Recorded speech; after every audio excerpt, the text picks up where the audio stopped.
like immediately without it. This is not coming. Government is there. They offline.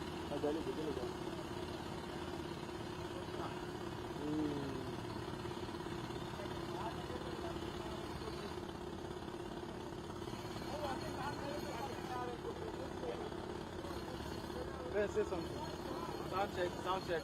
Audio, sound check. Can you hear me? Sound check. Hello, Ben, no they shake the mic.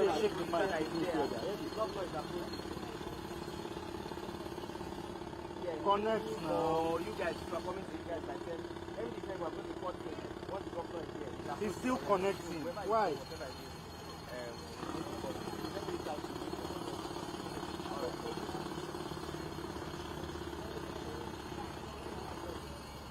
Ben, we'll never go live. I don't know what to do.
From here to here, it will see.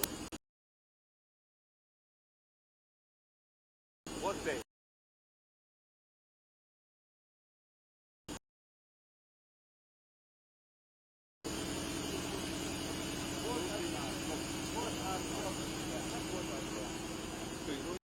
To go in, they can go in.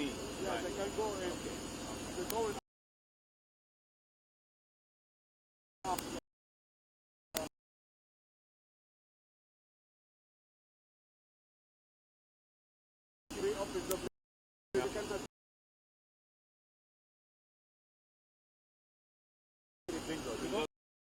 No.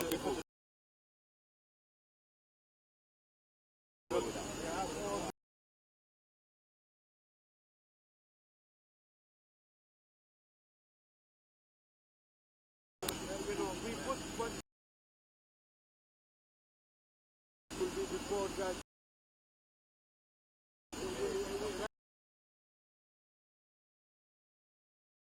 They mentioned everything. I'm going to go right now and start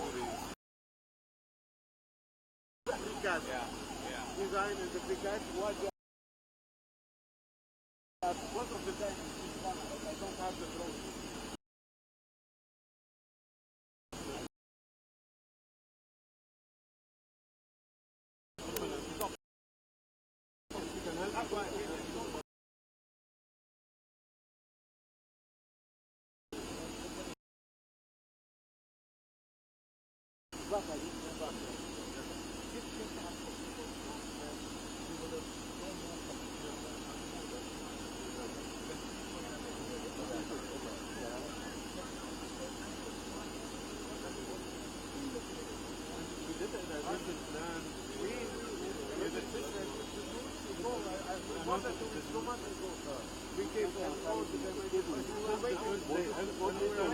All the design to finish so we can.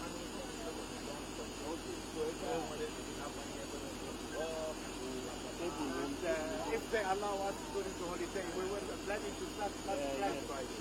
So at least we have 4 days that the traffic will be done by now.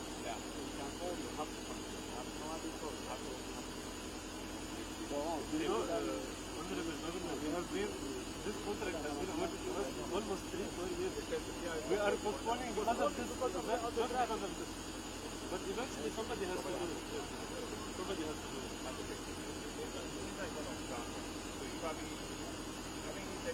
Social media, everybody is. We're both something yesterday, 7 hours.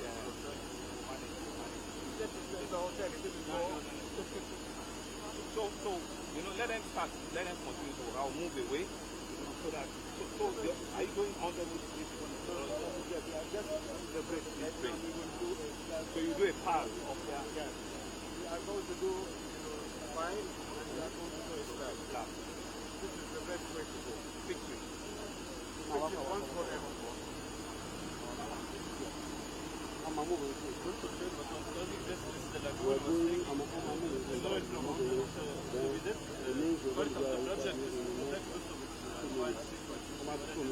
You jumped on party. Yeah, so now this is the second place for us. You jumped on party. We put some things for it. We already went to the front of the ground. The water is not coming from. So whatever that's sitting now is going to put on the that's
Channel. They are the prime people that have the youth. Yes, we are. Eh?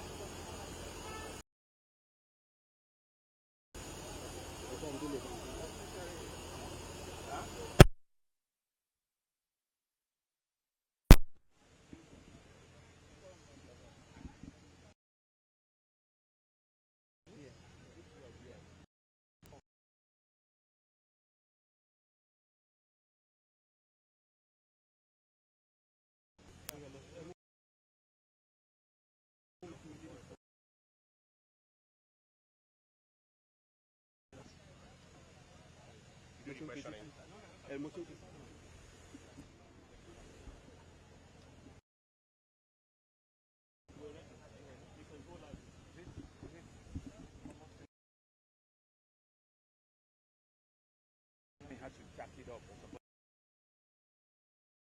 Check on fire. Yeah,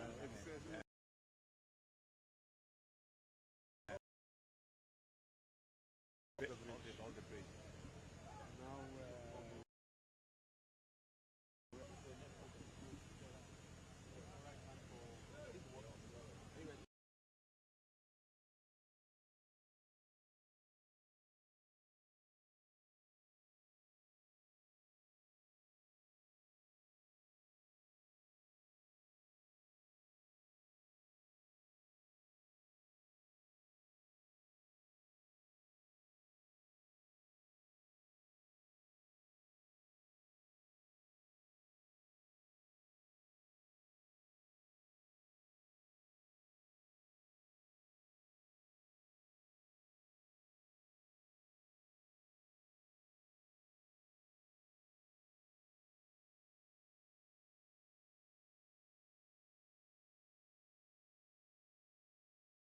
The city and within the island of Lagos.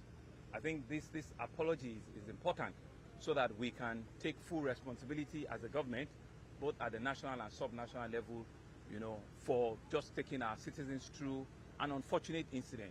It was all well intended. It was all for good causes. It was all for us to avert a future defer, disaster that was waiting to happen. But you know how life is. There's never a best time for you to be able to do all you want to do. There will always be challenges, even when it seems that this is the best time, to do this thing. So what has happened here is that Messrs. Buildwell, has a contract. This contract has been signed over 3 years ago, right, which is to preserve the integrity of the Independence Bridge. Independence Bridge today is one of the oldest bridges in the country. You know, if we put it to date, I'm sure you go and check it, it's maybe almost 80, 90 years old. Independence Bridge, which connects, you know, Victoria Island from the Bonny Camp into the marina side of Lagos Island. And it's been the oldest even in this entire corridor.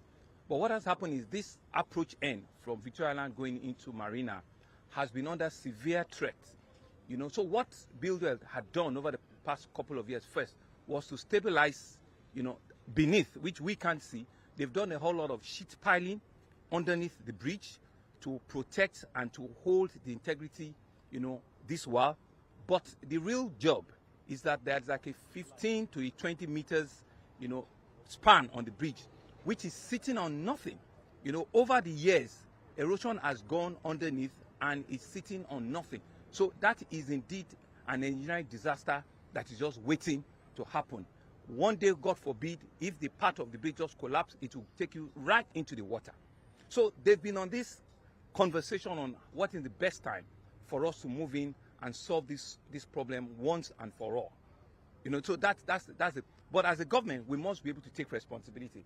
And the responsibility is that maybe we did not communicate long enough. We did not communicate adequately enough to tell our citizens that from Monday, you know, Tuesday, 2 days ago, that this bridge was going to be open. One side of it, actually, it's not the entire bridge.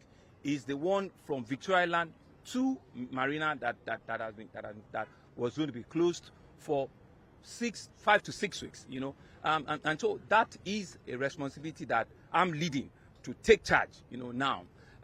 So what we are now, you know, explaining to our citizens, this thing, given what they've done in the past 2 days, in my view, and from engineering conversation, makes it difficult to reverse it. They've actually excavated, you know, the subsoil and everything, and we're beginning to see water underneath. So one of the things that we're going to see very quickly is that they're going to advance the work very quickly. They'll probably be working into the night, and to see how they can reduce the timeline from the 6-7 weeks that they are planned to about 4 to 5 weeks. You know, it's engineering. You know, they are going to need to do, you know, what they call piling. They have to do, it's like a decompile, you know, but it's a short span. It's like a decompile that has to sit also on the concrete.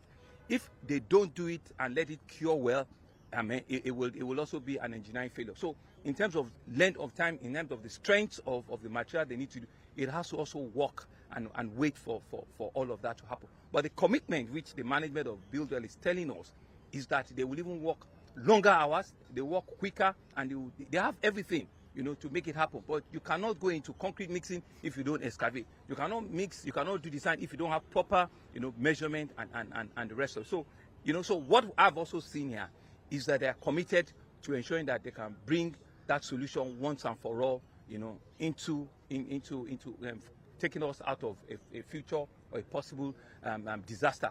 But taking this forward, what are the solutions or what are the remedies that we can begin to put in?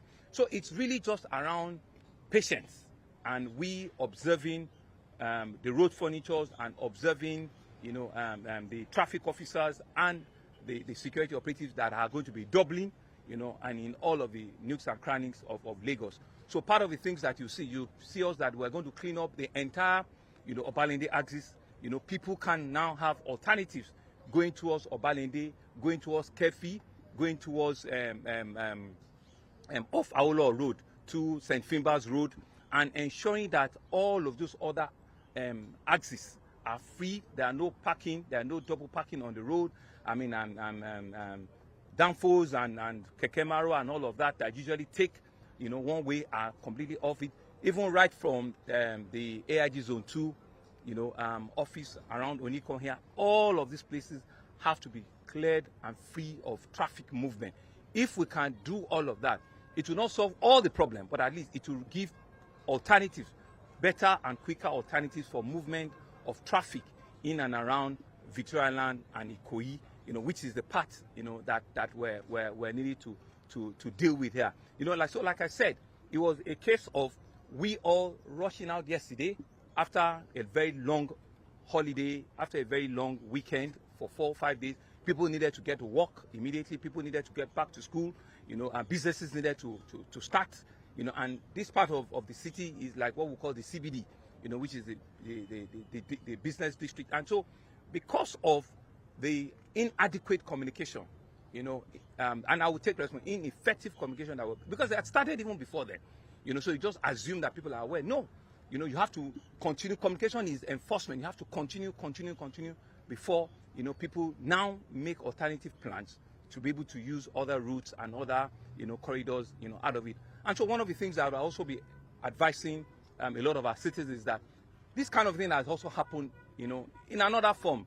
Let's think out of the box. Let us now know that if you don't have a business to do in Victoria land in the next 2 to 3 weeks, conduct your business via social media, via telephone, via meetings, Zoom meetings and online meetings, and plan ahead, so that if you don't need to come and visit somebody here, please, you don't have to come, right? If you don't have a meeting that you must, ensure that it needs your physical presence, think out of the box. It was something similar that we have had during COVID, where you can have restricted movement in some part of the area for just, a couple of weeks, and be able to plan your journey time and be able to, and see what are the alternatives, you can bring about, ensure that you can communicate, you can do, work from home, work remotely, just to ease, the traffic, and just to ease all of us coming out. If you don't need to come out at 7 o'clock, wait till 10 o'clock. Let the people that need to come out at 7 o'clock or 8 o'clock, let them come out. You defer your time 2-3 hours, so they can see that even the approach from Marina to Victoria Land is free. There's no, on the counter on this bridge, there is no movement at all. We're also thinking of another alternative. Can we do a counter flow from here? We're looking at that, but it also needs a lot of excavation. We are going to break, a lot of things, and we don't know if that also will be fully effective, but we will consider that in the next 1 or 2 days and see the effect of a counter flow, using all of the traffic information that we currently have. So one of the things that I want to assure is that you are going to see a lot of last mile officers, on the road. We are going to see a double number of last mile officers on the road. We are calling them from other parts of the city so that they can make presence here. And like what we did in November, December, they worked very late, at night. Yesterday, I think it was because it was heavy rain around 11, 12 o'clock. That's why they were off the road. But we'll ensure that, since some of the rains are back also, that they can walk till very late into the early hours of the morning, and ensure that, people get home, go home safely, and to also appeal to our citizens that it's not the time for you now to start driving recklessly, to start driving against, traffic direction in one way. And these are some of the literally 2 things that patience, could help us solve, and so while we take the responsibility that, fine, this has happened, we needed to do this, our citizens also have the responsibility to ensure that they plan and they obey, traffic management, and all of the signs and signals that we have. So I will stop here and let you ask 1 or 2 other questions just for clarity and clarification. Thank you. Yeah, just for Lagosians yesterday, people are walking now. They passed through this stretch yesterday. People are going, they close from the office, going home. Some of them, they 2 o'clock, they go to their house. So what message do you want to pass today? Well, it's the same message which you've heard. I taking time to explain what led to it. It's not a message. It's a solution that we're about. Yesterday is past. It's really how do we ensure that it doesn't happen today, next tomorrow, and next one. And that's why I'm out here in the morning to come and see things for myself and to explain, take responsibility, apologize, but let us now be able to move forward. This was intended to solve a disaster that will happen at some point. Like I said, they've had this contract for over 3 years. We've been managing the bridge underneath the water. They've had it for a long time. But like I said, there is never a best time to solve a difficult problem like this. Anytime you do it, it will be discomfort. But let's bite the bullet. Let's work together as a citizen, and we'll all come out, of this better. Yes. Yes, sir. The only Minister of Works put out a message late last night, struck early this morning, saying that the bridge should be reopened immediately, and that almost caused some confusion across Lagos, because on getting here, like we can clearly see, that's almost impossible. So how do we reconcile that? Well, I mean, with all due respect to my brother, my friend, the Honorable Minister, we are the ones on ground right here, and you can see for yourself. It's not about name mentioning or blame game or anything. We are in the same government, and we know that the intentment are good intentions. Like I keep saying, it is because there is a disaster for over 3 years. If you have a contract for over 3 years and you've not been able to fully implement the thing, if anything happens, you will be one of the people that will say that, why did you not take this difficult decision? Everybody wants a bridge. Nobody wants it in front of his house. That's always a but. If you take a decision that we need to build a bridge, we have to build the bridge, irrespective of if it's in front of your house. That's the solution. You come in here, you're seeing that they've started in the past 2-3 days. They've done a lot of excavation. In fact, we're looking at water right underneath. So even for them to attempt to want to bring that back, it will take 2 weeks. You know, so you cannot, a bridge is not a place where you just put sand and people will roll and just, no. What if it caves in again? What if cars now go right into the water?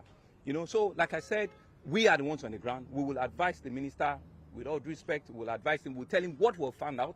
You know, as much as I, as the governor, want this bridge to be open last night, today, you know, the reality on ground is that we need to get to fix this road, do this problem, solve this problem once and for all.